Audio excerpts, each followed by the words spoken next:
우리가 지금 찬양을 들으면서 함께 하나님 앞에 찬양하는 것처럼 하나님께서 예수님을 보내주셔서 그 귀한 피로서 우리의 이 더럽고 추악한 모든 죄를 양김없이 양털같이 깨끗하게 해주셔서 우리가 의롭게 되고 이제 하나님 앞에 나아갈 수 있고 또 영원히 하나님 나라에서 우리가 살게 된 줄로 믿습니다. 아멘. 이런 귀한 우리가 은혜를 받고 누리고 살고 있는데 또한 우리뿐만 아니라 아직도 이 귀한 복음을 잘 모르는 분들에게 또 우리가 전해야 하겠습니다. 그래서 우리가 이 땅에 살아가는 목적은 이 믿음을 잘 지켜서 천국으로 가는 것이고 그리고 또한 다른 사람들에게 이 천국을 전하면서 살아가는 것입니다. 그래서 우리 그리스도인들에게 있어서는 사명 그러면 딱 튀어나오는 두 글자는 전도인 것이죠. 전도. 그래서 사도 바울은 죽을 때까지 전도를 했어요. 그리고 마지막으로 디모데에게 유언처럼 남기는 디모데 후서의 말씀이 때를 얻거나 못 얻거나 항상 전도인의 직무를 다하라 이렇게 그 사명을 분명하게 일러 주었습니다. 그래서 우리가 전도를 해야 돼요. 전도는 무엇입니까? 도를 전하는 것인데 그 도가 무엇입니까? 복음인데 결국은 그 우리에게 이런 놀라운 것을 주시는 분은 예수님이에요. 그래서 우리가 전하는 것은 예수님을 전하는 것입니다. 예수님을 잘 전해야 돼요. 그런데 막상 우리에게 누군가 예수님 누구세요? 이렇게 물어보면 예수님이 나사렛에 살았나? 뭐 이렇게 교회 다니면서도 예수님에 대해서 별 할 말이 없다 그러면 이 문제가 심각해지는 것입니다. 그래서 우리가 예수님을 잘 전해야 돼요. 그것은 교회를 오래 다니선 또 처음 나온 사람이든 다 예수님 때문에 우리가 교회에 나온 것이고 구원받는 것이기 때문에 예수님을 잘 전해야 됩니다. 어떻게 하면 우리가 예수님을 잘 전할 수 있을까? 오늘 하나님께서 주신 이 말씀에서 우리가 그 비결을 찾을 수가 있습니다. 오늘 말씀에는 예수님을 잘 전하는 사람 두 사람이 등장합니다. 예수님이 계신데 두 사람이 있어요. 한 사람은 세례 요한이고 다른 한 사람은 뒤에 후반부에 베드로의 형제 동생이에요. 베드로의 동생인 안드레라는 사람이 있어요. 이 두 사람이 예수님을 아주 잘 전했습니다. 그래서 우리가 이 말씀을 통해서 우리가 어떻게 하면 잘 예수님을 전할 수 있을까 하는 것을 본문을 통해서 함께 은혜를 나누고자 합니다. 먼저 세례 요한은 그럼 예수님을 누구라고 전했는가? 오늘 본문을 살펴보겠습니다. 첫째로 세례 요한은 예수님은 세상 죄를 지고 가는 하나님의 어린 양이다. 이렇게 전했습니다. 우리 본문의 시작 부분에 그것이 나오는데 29절 말씀 같이 한번 읽어보겠습니다. 이튿날 요한이 예수께서 자기에게 나오심을 보고 이르되 보라 세상 죄를 지고 가는 하나님의 어린 양이로다. 세상 죄를 지고 가는 하나님의 어린 양이라고 예수님을 그렇게 전한 것입니다. 여러분들도 그렇게 전해야 되는 것이고 또 그 뜻을 잘 알아야 돼요. 세상 죄를 지고 가는 하나님의 어린 양이 예수님인 것입니다. 세상 죄를 지고 간다는 것이 무슨 뜻일까요?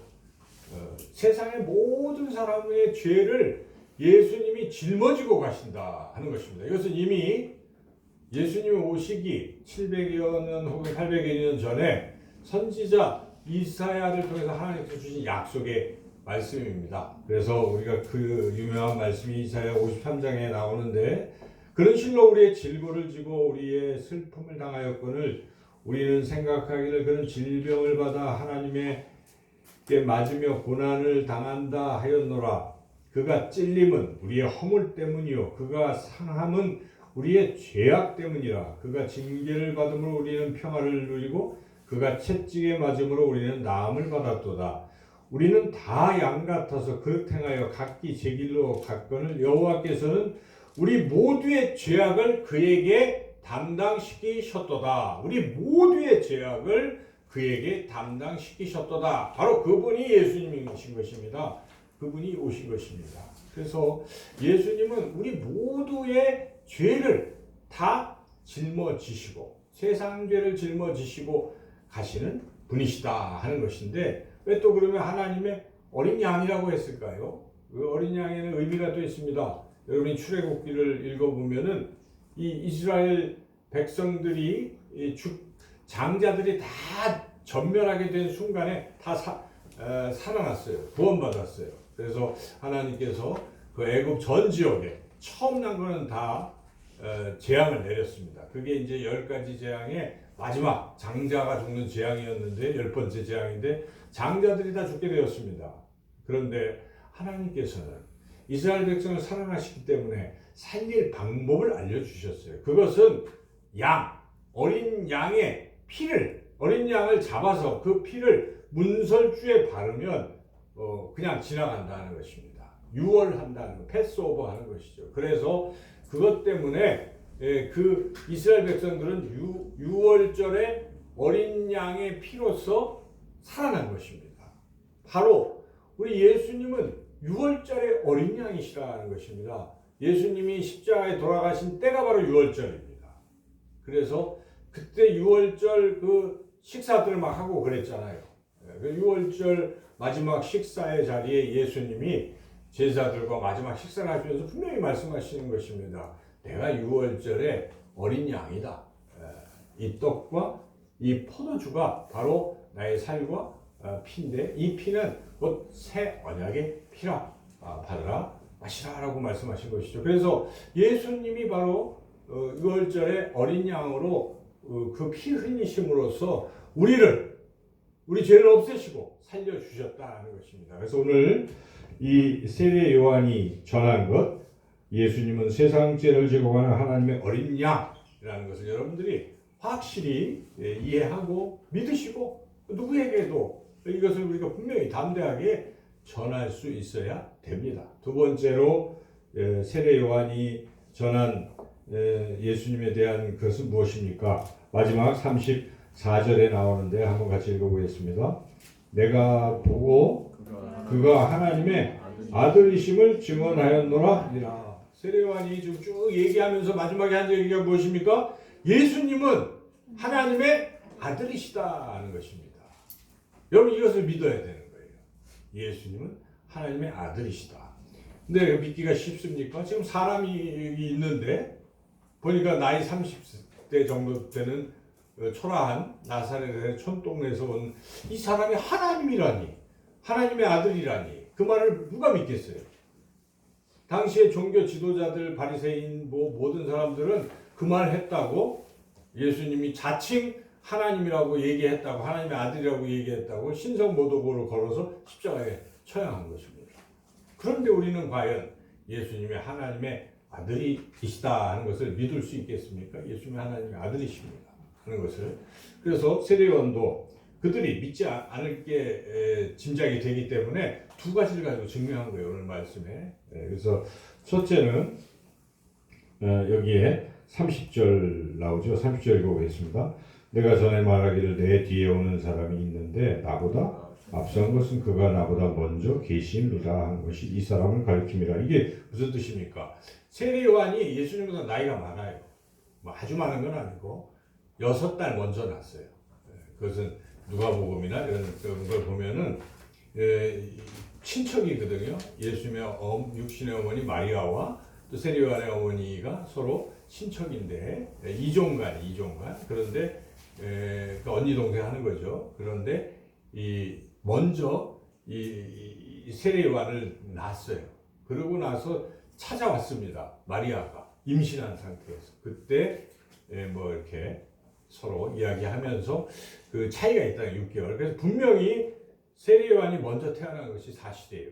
그런데 지금 세례 요한은 그 예수님은 나보다 먼저 계셨다는 것입니다. 있을 수 있겠습니까? 여러분 우리나라는 특히 나이 많이 따지잖아요. 그래서 서로 맨 먼저 물어보는 게 뭐예요? 몇 살이십니까? 물어봐가지고 서열부터 정하려고 하는 거예요. 여자들은 잘 모르겠습니다만 남자들은 꽤 좀 심해서 어디서든지 몇 년생이냐 이거 알아내가지고 서로 형 동생 이렇게 서열을 따지는데, 그래서 한 살이라도 뭐 몇 달이라도 군대에서 한 1주 2주만 빨라도 선임 아니에요, 선임? 그거 가지고 거의 뭐 할 텐데 그렇게 할 텐데 세례 요한은 분명히 자기보다 나이가 어린데도 불구하고 이분은 나보다 먼저 계시다 하는 것은 이분이 하나님이시라는 것입니다. 하나님은 태초부터 계신 것이고 먼저 계신 것입니다. 그래서 이미 이 세례요한은 예수님의 하나님이신 걸 알았고 이런 증언을 한 것이죠. 그리고 또 하나는 무엇입니까? 자기가 눈으로 봤다는 것입니다. 예수님이 하나님의 아들이신 것이 33절 읽어보겠습니다. 나도 그를 알지 못하였으나 나를 보내어 물로 세례를 베풀라 하신 그이가 나에게 말씀하시되 성령이 내려서 누구 위에든지 머무는 것을 보거든 그가 곧 성령으로 세례를 베푸는 이인 줄을 알라. 성령으로 세례를 베푸는 하나님이라는 것을 알라. 그 성령이 비둘기같이 임하는 것을 보거든 했는데 본 거예요. 세례요한한테 세례를 받았거든요. 예수님이 나오셔서. 근데 그때 세례를 주다 보니까 특이한 거예요. 다른 사람과 다르게 예수님에게는 성령이 비둘기같이 임하는 것을 본 것입니다. 그래서 지금 세례요한에게 증언하는 거예요. 이분이 하나님의 아들이시라고 증언하는 것입니다. 오늘날도 우리가 예수님은 하나님의 아들이다 하는 것을 증언해야 할 텐데 그것은 뭐 논리적으로 증명하기란 참 어렵습니다. 그냥 성경에 그렇게 말씀하고 있어요. 성경은 예수님은 사람의 모습으로 오셨지만 태초에 이 세상을 만드실 때 함께 계셨고 그렇게 쭉 성경은 증언하고 있어요. 그래서 예수님이 하나님의 아들이신 것을 믿는 것은 우리 신앙의 핵심입니다. 그래서 이렇게 세례 요한이 예수님이 누구신지를 분명하게 이렇게 전해준 거죠. 그 다음에 이어 등장하는 사람이 누구입니까? 안드레입니다. 안드레는 이 12제자 중 한 사람인데 베드로보다 먼저 제자가 됐어요. 보면 순서를 보면. 근데 이 안드레가 동생인데 예수님을 만나가지고 와 이분이 누구다 이렇게 믿게 된 거예요. 그리고 가서 재빨리 형님에게 그걸 전했던 것이죠. 오늘 본문에 그게 어디 나올까요? 예수님 이 안드레가 예수님을 만난 것이 그래서 여기 41절 같이 한번 읽어보겠습니다. 그가 먼저 자기의 형제 시몬을 찾아 말하되 우리가 메시아를 만났다 하고 메시아는 번역하면 그리스도라. 메시아는 히브리어예요. 그리스도는 헬라어입니다. 그래서 지금 우리는 그리스도라는 말을 쓰고 있죠. 근데 지금 뭐 이스라엘 사람들은 메시아 막 이렇게 얘기하는데 메시아의 뜻은 다른 게 아니고 구원자라는 뜻이에요. 구원자. 당시 이스라엘은 로마의 압제하에 있었고 식민지 속에 오랜 시간 동안 있었기 때문에 누군가 나타나서 우리나라를 구원해 줄 사람, 우리를 저런 속박에서 벗어나게 해방시켜 줄 그런 인물이 필요한 것입니다. 그래서 이스라엘 사람들은 메시아를 대망했어요. 메시아 대망론이라고도 하는데 메시아를 자꾸 기다리고 있었던 것이죠. 그게 바로 그리스도를 기다리고 있었는데 지금 안드레가 이분이 바로 구원자이시다. 물론 처음에는 이들도 이 죄에서 뭐 죽음에서 지옥에서 건져주는 그러한 모든 사람을 구원하는 그런 구원자로서의 의미를 잘 생각을 안 했을 수도 있어요. 그냥 압제받는 이스라엘을 구원할 그런 메시아다 이 정도로 생각했을 수도 있어요. 여하튼 이분이 바로 구원자다 이런 고백을 하게 된 것이죠. 그래서 이 안드레가 고백한 대로 예수님은 그리스도이십니다. 여러분 예수님이 그리스도이신 거예요. 그래서 예수님을 부를 때 뭐라고 부릅니까? 예수 그리스도. 예수 그리스도. 예수 그리스도. 그래서 왜 예수 그리스도인가? 그러니까 그리스도는 바로 구원자라는 뜻. 어디서 구원하신 분이라는 것입니까? 제가 아까 말씀드린 대로 첫째는 죄에서 구원한 것입니다. 죄에서 건졌어요. 우리는 죄 때문에 죽을 수밖에 없는 것입니다. 죄진 사람들 지금 대한민국도 죄를 자꾸 파니까 죄진 사람들이 벌벌벌 떨고 있잖아요. 우리까지도 떨리지 않습니까? 여러분 안 떨려요? 떨릴 수 있어요. 다 혹시 아는 거 아니야? 그런 생각 되는 겁니다. 그래서 죄를 지으면 두렵습니다. 그리고 이게 혹시 발각이 돼서 벌 받으면 어떡할까? 누구나 그런 거죠. 근데 벌 받는 거죠. 죄를 지으면. 세상에서 벌 받아요. 그런데 모든 사람이 죄를 다 범했기 때문에 모두가 더 벌을 받아야 돼요. 그래서 이 죄에서 이렇게 건짐을 받아야 돼요. 죄가 없어져야 돼요. 죄 사함을 받아야 되는 것입니다. 바로 예수님이 우리의 죄짐을 다 짊어지신 하나님의 어린 양으로서 십자가에서 우리의 죄를 짊어지고 대신 죄에 대한 벌, 대가를 받으셨기 때문에 우리는 안 받아도 되는 것이죠. 그래서 예수님이 죄에서 우리를 건져내신 것입니다. 구원하신 것입니다. 그래서 사도 바울은 이렇게 증언합니다. 로마서 3장 23절 24절 모든 사람이 죄를 범하였음에 하나님의 영광에 이르지 못하더니 그리스도 예수 안에 있는 성령으로 말미암아 하나님의 은혜로 값없이 의롭다 하심을 얻은 자 되었느니라. 여러분 믿으시기를 주님의 이름으로 축원합니다. 그래서 예수님 때문에 예수 그리스도 때문에 우리의 죄가 사함을 받아서 우리는 죄인이지만 의인으로 그렇게 인정받게 된 것입니다. 우리가 의인이 된 것입니다. 그래서 이제 죄에서 우리가 자유함을 얻은 것입니다.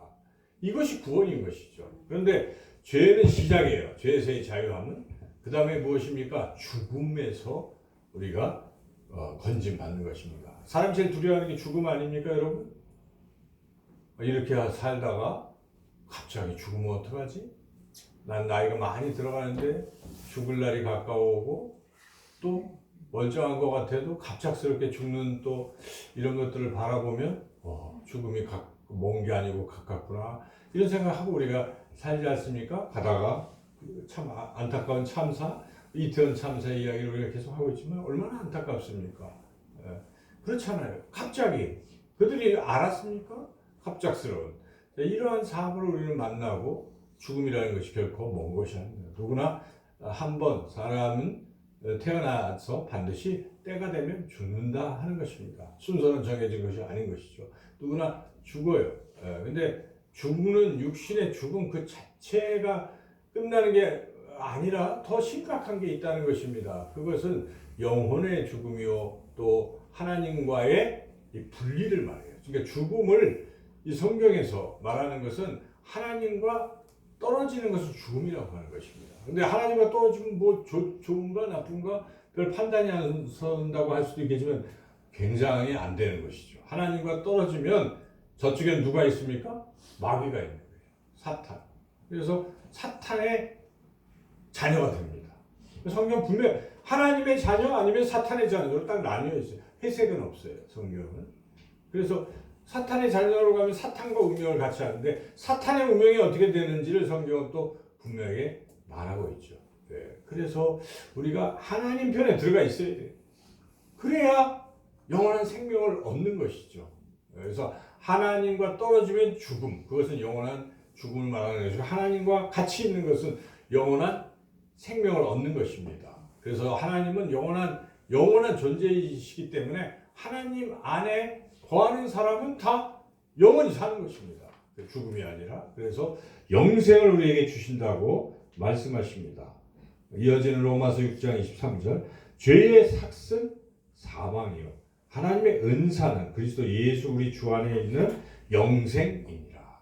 그래서 예수 그리스도 예수 우리 주 안에 있는 영생. 그러니까 여러분 예수님 때문에 죽음에서 벗어나서 뭐가 됐습니까? 생명을 얻게 된 것입니다. 영생을 얻게 된 것입니다.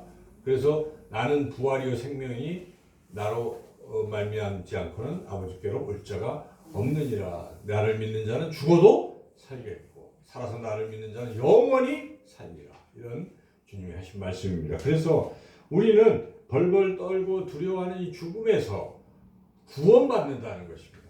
구원받는다는 의미가 첫째는 죄에서, 둘째는 죽음에서, 그리고 그 다음에는 죽음이 그냥 하나님과의 이별로만 끝나는 것이 아니라 그 대가는 참혹합니다. 성경은 지옥이라고 표현하고 있습니다. 세상 사람들은 교회를 다니건 안 다니건 다른 종교를 믿건 이런 지옥이라는 생각을 다 갖고 있는 것이 지옥이 없다고 부인할 사람은 아무도 없어요. 지옥이 있어요. 지옥이. 예수님은 지옥은 불의 비유를 하시죠. 항상.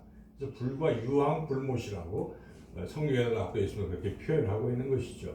그래서 차라리 지옥 그렇게 갈 바에야 팔 하나가 떨어져 나가더라도 거기 안 가고 천국에 가는 게 나을 것이다. 예수님 비유의 말씀을 하셨는데 그와 같이 천국과 지옥이 분명히 있는데 요한계시록 이제 읽어보면 여러분들이 마지막 21장, 22장 쭉 나가는데 22장은 이제 천국에 대한 것만 묘사가 되지만 21장은 천국과 지옥이 함께 묘사가 되는데 이런 말씀이 있습니다. 이제 천국부터 먼저 묘사를 하는데 하나님이 그들과 함께 계시니 그들은 하나님의 백성이 되고 하나님 친히 그들과 함께 계셔서 모든 눈물을 그 눈에서 닦아 주시니 다시는 사망이 없고 애통하는 것이나 곡하는 것이나 아픈 것이 다시 있지 아니하리라. 처음 것들이 다 지나갔음이니라. 자, 여기까지 천국.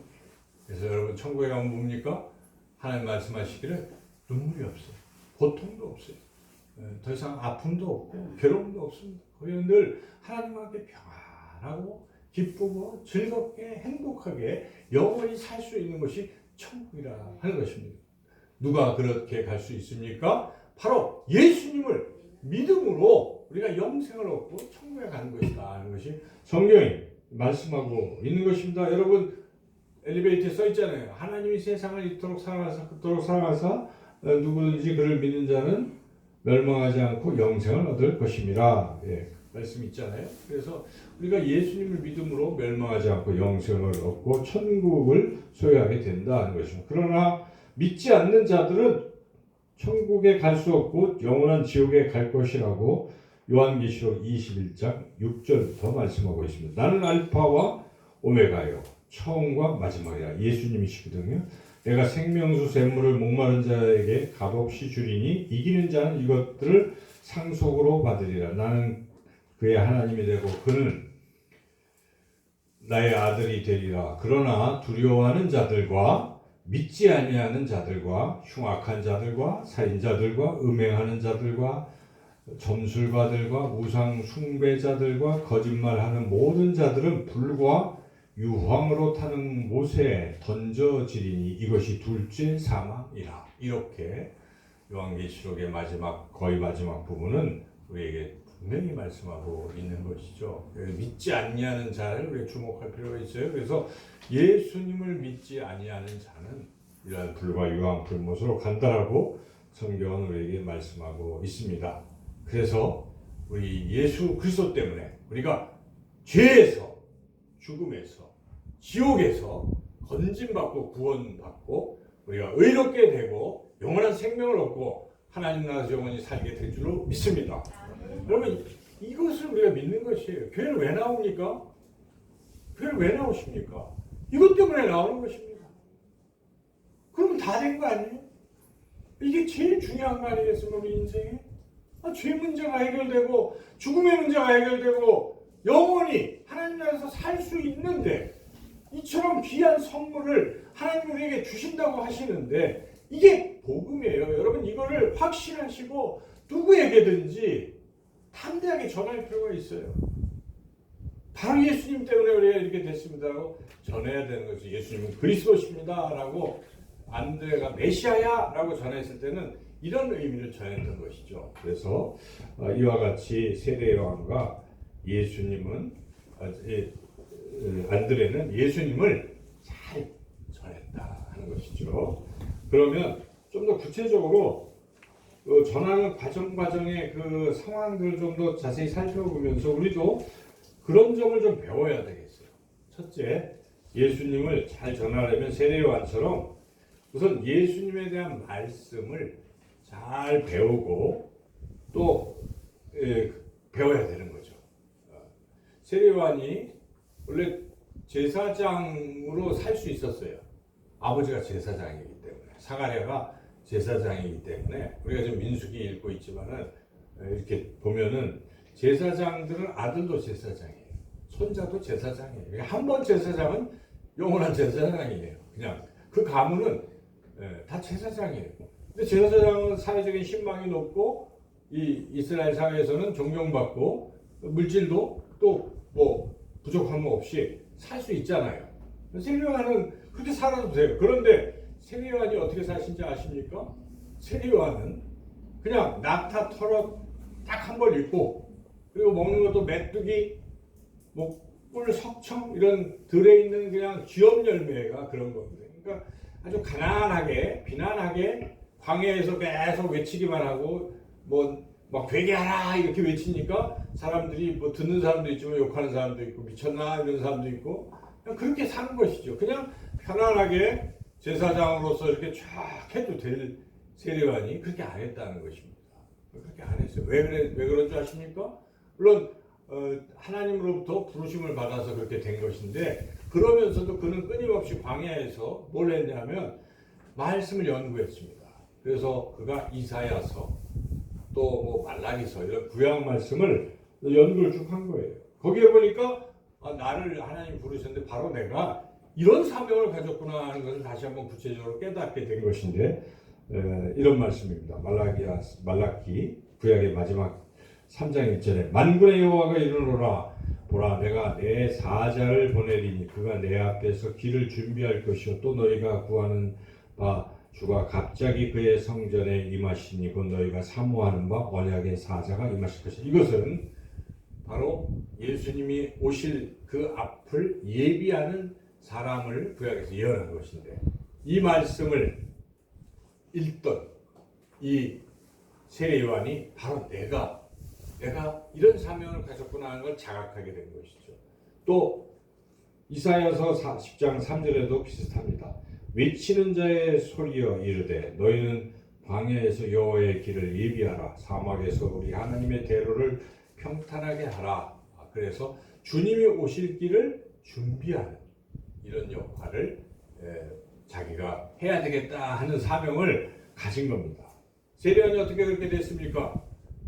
구약의 말씀을 부지런히 연구했기 때문에 그렇다는 것입니다. 우리가 여러분 예수님을 잘 전하려면 말씀을 알아야 되지 않겠어요? 말씀은 예수님에 대해서 이야기하는 것인데 말씀을 모르면 안 됩니다. 신앙이 성장하는 길이요. 말씀을 알아야 돼요. 왜 저렇게 저런 붙여놓습니까? 성경을 통독하세요. 표를 붙이세요. 뭐 애들 뭐 장난하는 건가 이렇게 유치하게 뭐 생각할 분도 있겠지만 저게 우리가 주님을 잘 알아가는 길이기 때문입니다. 하나님을 아는 길입니다. 여러분 모르면 믿음이 안 생깁니다. 믿음은 들음에서 나는 것이요. 들음은 하나님의 말씀에서 된 것이라고 로마서에 나오지 않습니까? 하나님의 말씀을 듣지도 않고 알지도 않고 보지도 않고 읽지도 않고 묵상하지도 않고 그 말씀대로 살아가지도 않는데 어떻게 믿음이 성장할 수 있겠습니까? 여러분 성장할 수가 없어요.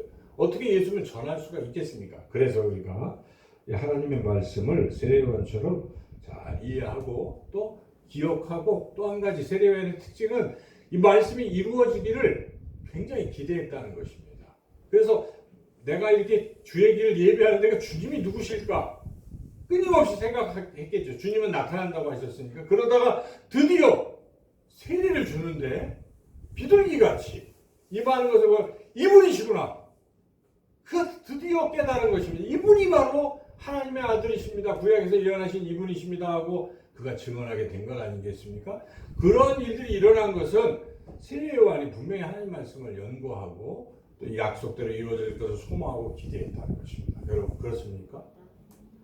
우리가 성경을 읽으면서 성경은 약속의 말씀인데 내게 능력 주시지 않아서 내가 모든 일을 할 수 있느니라 이 말씀을 여러분 딱 받았어요? 읽다가 감동을 받았어요? 성령의 감동을 받았어요? 그러면 지금 굉장히 불가능한 일이 있는데 이게 될까 안 될까에 고민하다가 이 말씀을 받고 나서 그래 나는 못하지만 내게 능력 주시는 주님과 내가 함께 한다면 할 수 있어 라는 믿음이 생길 것이고 그리고 될 걸 기대하겠죠. 언제 될까를 자꾸 생각하고 있다가 딱 되면 뭐라고 합니까? 하나님이 하셨습니다. 할렐루야 감사하고 영광을 돌리는 것이 세례요한처럼 이런 과정이 우리에게 이게 신앙입니다. 여러분 신앙이 그냥 가만히 있다고 잘하는 게 아닙니다. 신앙 믿음은 성장하는 것이라고 분명히 말씀하고 있어요. 그래서 이렇게 성장에 하나님의 은사를 주셨는데 그게 뭡니까? 하나님의 말씀인 거예요. 말씀 없이 성장할 수 없습니다. 여러분 신앙생활 하면서도 성경 한 권도 못 읽고 교회 올 때 그냥 이렇게 읽을 때만 읽고 해서는 신앙생활 할 수가 없습니다. 내 평생에 내가 성경 한 번을 읽어보리라 이 정도의 결심이 있어야 되지 않겠습니까? 그래도 내가 집사인데, 내가 권사인데, 내가 장로인데, 내가 성경도 한 번 못 읽는가? 죽을 때까지. 아니, 1년에 성경 한 번도 못 읽어서 되겠는가? 적어도 이 정도의 생각을 가질 필요가 있습니다, 여러분. 그래야 이게 누구를 위한 것인가? 우리 자신을 위한 거예요. 우리 자신의 신앙 성장을 위해서 꼭 필요합니다. 그래서 하나님 말씀을 잘 우리가 같이 읽어 나가서 예수님 잘 전하시기를 주님의 이름으로 축원합니다. 두 번째, 오늘 모습 속에서 세례 요한은 예수님을 잘 전하기 위해서 자기에게 찾아오시는 주님을 영적인 눈으로 봤다는 것입니다. 지금 오늘 본문에 보면 세례 요한이 예수님 찾아간 게 아니에요. 누가 찾아왔습니까? 예수님이 세례 요한을 찾아왔어요. 세례도 받으시고 또 다가왔어요. 29절 다시 한번 읽어보겠습니다. 앞부분을. 이튿날 요한이 예수께서 자기에게 나아오심을 보고 이르되 하면서 이제 세상 죄를 지고 가는 하나님의 어린 양이라고 이렇게 예수님을 잘 전할 수가 있었는데 그 근본 계기가 무엇입니까? 예수님을 봤기 때문에 그렇다는 말이겠어요. 나오시는 것을 봤어요. 근데 이 본다는 블레포라는 이 단어는 그냥 대충 이렇게 보는 게 아니에요. 여러분, 사랑하는 사람이 생기면 대충 봅니까? 자꾸 보죠. 보고 싶고, 안 봐도 보고 싶고, 그렇죠. 자나깨나 꿈에도 보고. 그런데 주님이 오셨는데 이 세례요한은 주님을 봤는데 여기에 블레포라는 단어는 그냥 이렇게 보는 게 아니라 자세히 살펴본다는 뜻인데, 곧 다른 말로 한다면 육안으로, 지금 우리는 육안으로 예수님 못 보죠. 그죠? 못 봐요. 우리는 영의 눈으로 예수님이 내게 다가오시는 순간들이 여러분 있지 않겠어요? 없습니까? 주님이 내 손도 잡아주시고, 그래 누구야, 내가 너와 함께한다, 걱정하지 마, 이렇게 주님 말할 때가 있어요, 여러분. 그죠? 그럴 때 음성으로만 듣지 말고 영의 눈으로 주님을 한번 바라보세요. 주님, 저에게 오셨군요. 이러면 신앙이 왕창 성장하는 겁니다. 어떻게 됩니까? 이걸 바로 우리가 인격적으로 만났다고 하는 거예요. 인격적이라는 게 무엇입니까? 주님을 똑같이 이렇게 사람 만나듯이 만난 거예요. 우리 영적 세계에서. 그러므로 그렇게 되면은 누구에게 전하는, 제가 몇 월 며칠 날 뭐 이런 어려운 속에 있는데 주님이 저에게 다가오셨어요. 저의 손을 만지셨어요. 저를 어루만지셨어요. 이런 간증을 우리 숱하게 듣지 않습니까? 저를 눈물을 닦아주셨어요. 또 말씀도 하셨어요. 이렇게 우리가 영적인 눈으로 주님을 바라봐야 돼요.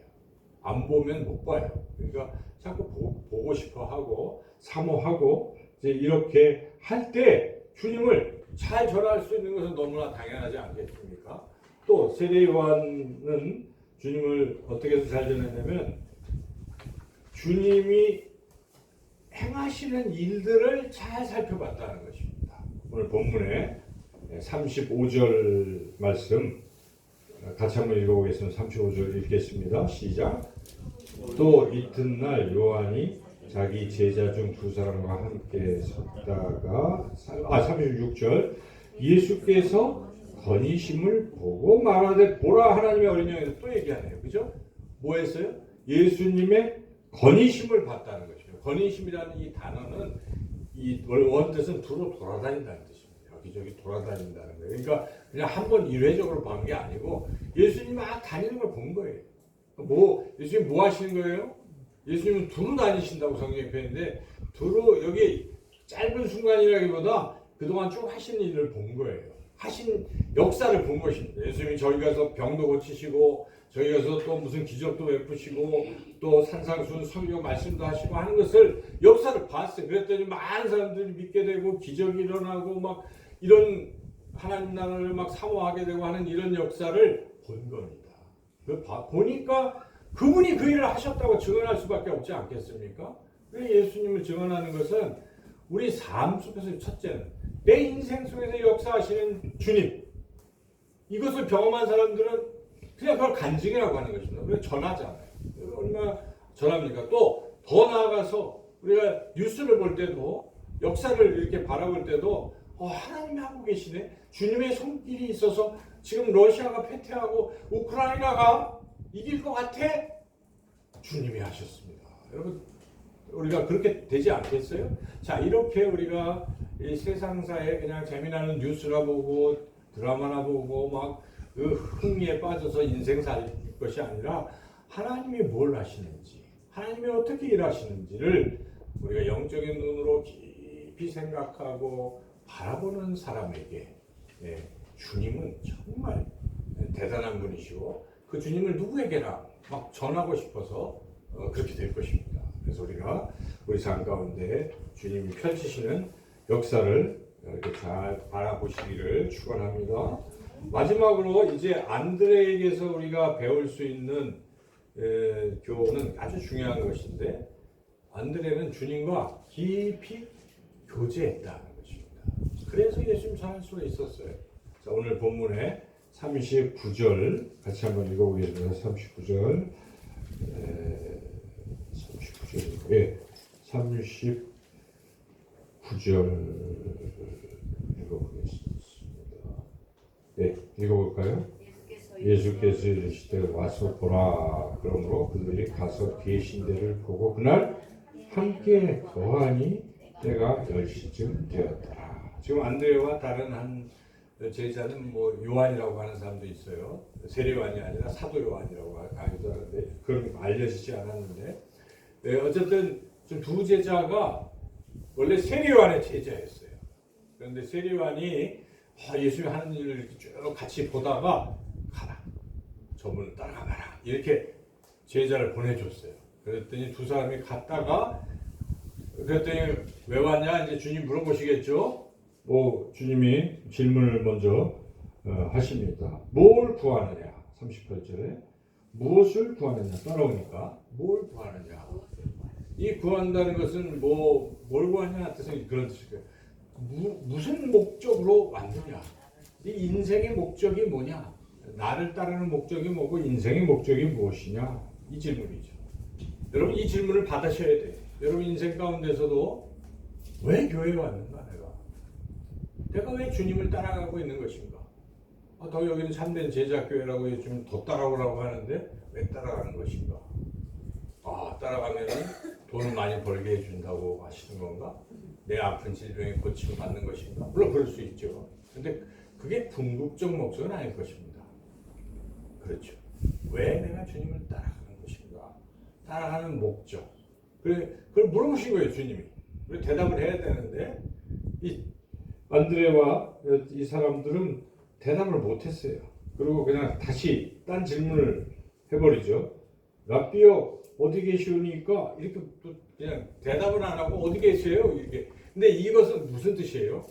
어디 계시든지 나 지금은 몰라요. 우리는 왜 따라가는지도 모르고 잘 인생의 목적도 목표도 모르지만 주님 어디 계시든지 같이 있으면 알 것 같아요. 이런 뜻이에요. 깊이 생각해보면. 그래서 이 제자들이 지금 뭐 하고 있습니까? 주님 그냥 가는 거예요. 가서 거기 계속 머물러 있는 것이죠. 그리고 제자들이 됐어요. 3년 반 동안 같이 살았어요. 그러다 보니까 이들이 나중에는 주님의 위대한 제자들이 돼서 놀라운 일들을 감당했던 것이죠. 다른 게 아닙니다. 우리가 잘 모를 수도 있어요. 교회 왜 왔는지, 오늘 예배를 왜 드리는지 잘 모를 수도 있지만 계속 우리가 주님과 교제하고 주님 안에 거한다면은 주님이 분명히 알려주실 줄로 믿습니다. 그래서 그렇게 주님과 우리가 교제하는 삶이 굉장히 소중해요. 주님과. 그러니까 여러분 주님이 안 보이니까 교제하기가 어렵다고 생각하지만 이렇게 하시면 되는 거예요. 그냥 호흡하듯이 주님 부르세요. 이렇게 가면서 주여. 왜 어떤 사람은 주여 주여 부르잖아요.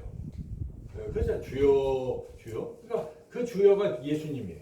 여러분 예수님. 물론 삼위일체 하나님 복잡하게 생각할 수도 있지만 그냥 예수님이라고 생각하시고 그게 믿으시고 예수님, 주님 하고 그냥 24시간 한번 살아보세요. 제가 뭐 어떻게 해야 될까요? 저를 좀 도와주세요.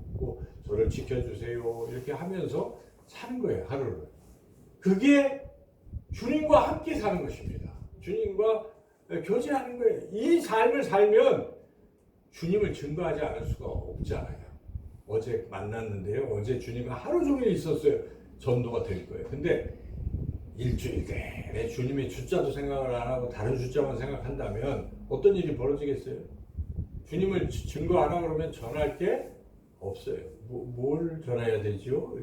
이렇게 된다는 것이죠. 그래서 오늘 우리가 참 말씀이 길었는데 본문을 통해서 이들이 전한 예수님이 누구신지를 여러분 마음속에 분명히 다시 한번 확신하시고, 그리고 우리가 주님과 교제하시고 또 주님을 자꾸 느끼시고 영적인 눈으로 깊이 바라보시고 그렇게 살으셔서 저와 여러분 모두가 주님을 잘 증거하는 그런 삶을 살아가시기를 주님의 이름으로 축원합니다.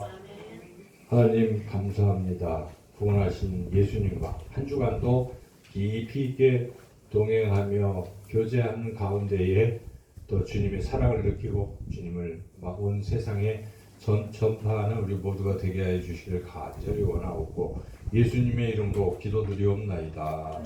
아멘.